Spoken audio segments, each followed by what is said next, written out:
Assalamualaikum warahmatullahi wabarakatuh. Apa kabar semuanya? Semoga semua dalam keadaan sehat dengan menerapkan protokol kesehatan. Tetap semangat belajar meski di rumah aja. Sebelum kita mulai pelajaran hari ini, kita baca basmalah bersama-sama. Bismillahirrahmanirrahim. Nah, pada pertemuan kali ini kita akan masih membahas tentang kaidah kebahasaan, fabel, dan legenda. Jika pada pertemuan selanjutnya kita sudah membahas kaidah kebahasaan yang pertama, kemarin kita sudah membahas kata kerja. Kata kerja dibagi menjadi dua, yaitu kata kerja aktif transitif dan kata kerja aktif intransitif. Yang kedua, kemarin kita membahas tentang kata sandang. Kata sandang yang digunakan adalah si dan sang.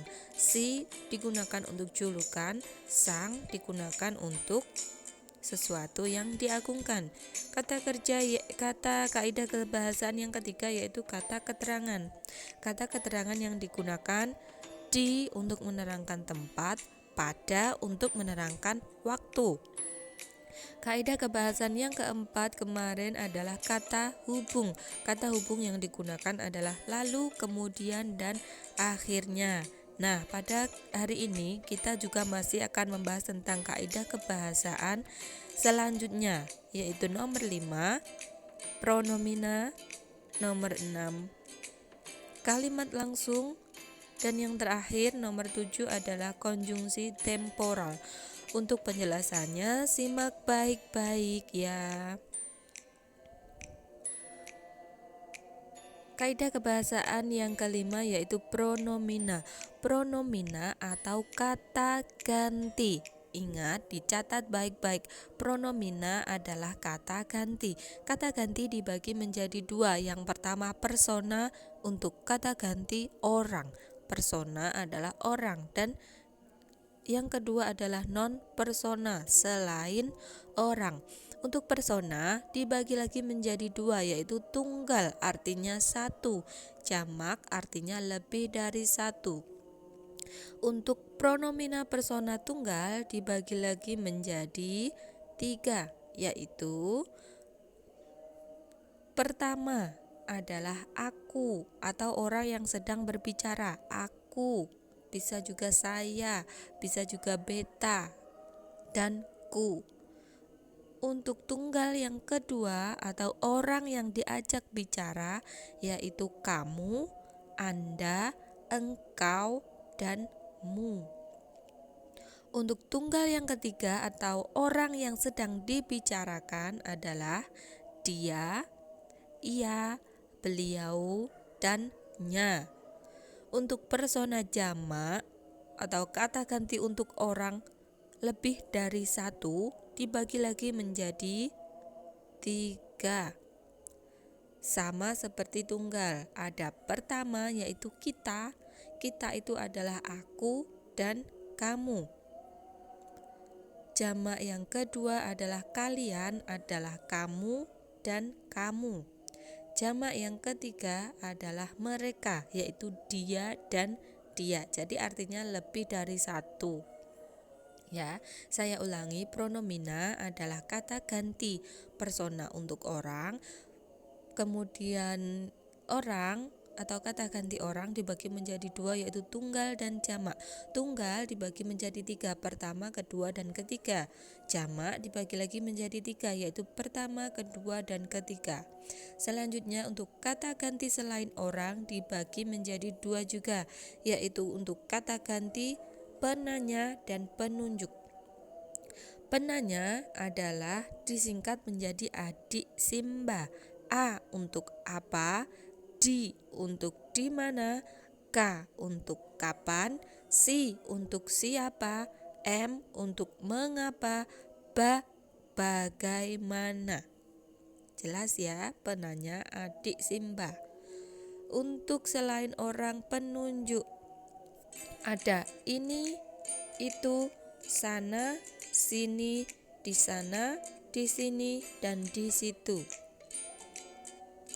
Ini sudah jelas ya. Nanti yang kita bahas hanya untuk pronomina, persona tunggal, dan jamak. Selanjutnya adalah contoh. Saya beri contoh teks, yaitu pada zaman dahulu tersebutlah kisah seorang putri raja di Jawa Barat bernama Dayang Sumbi. Ia mempunyai seorang anak laki-laki yang diberi nama Sangkuriang. Nah, di sini saya garis bawahi ia. Ia adalah untuk kata ganti Dayang Sumbi. Ia ini adalah pronomina persona tunggal ketiga. Ya, pronomina persona tunggal ketiga.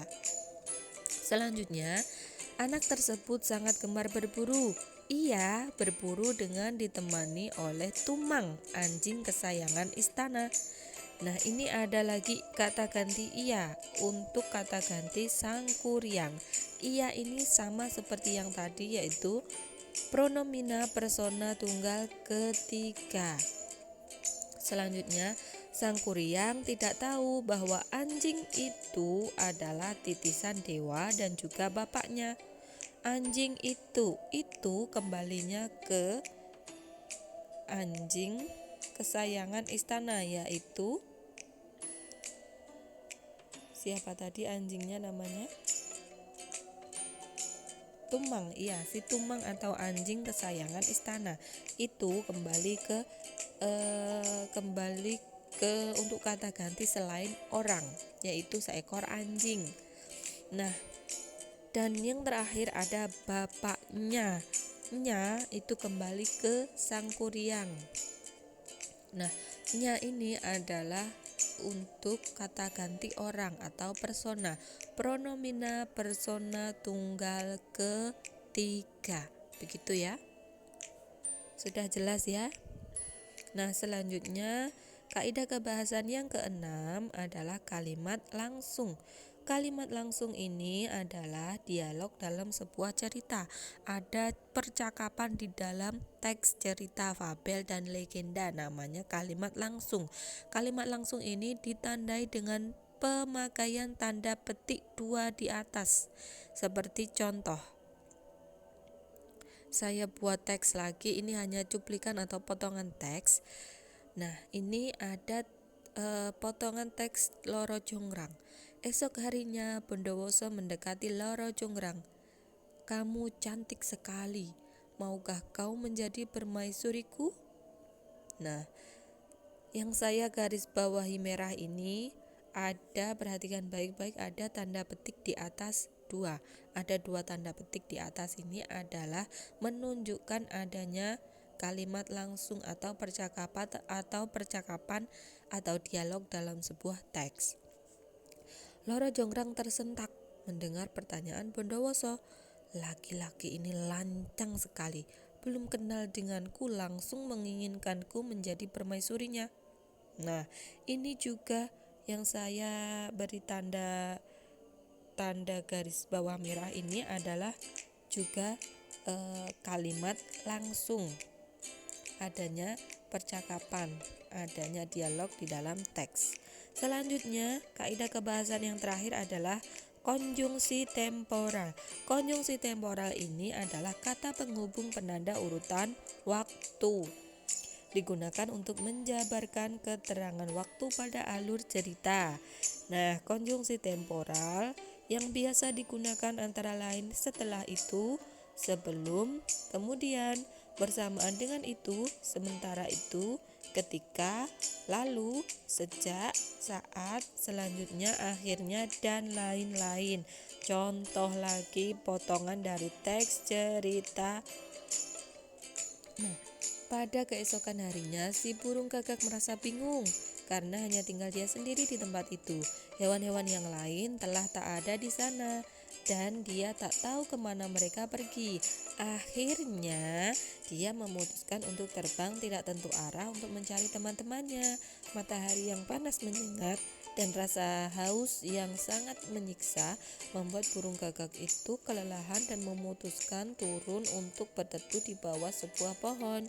Rasa haus yang dirasakan semakin menjadi hingga mendorongnya untuk berusaha mencari air. Setelah lama dia berputar-putar menyitari tempat itu, dia tak menemukan ada satupun sumber air yang ada. Ketika dia hampir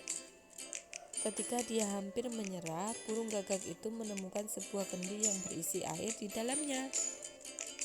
Nah, sudah selesai. Terima kasih untuk pertemuan kali ini. Saya akhiri.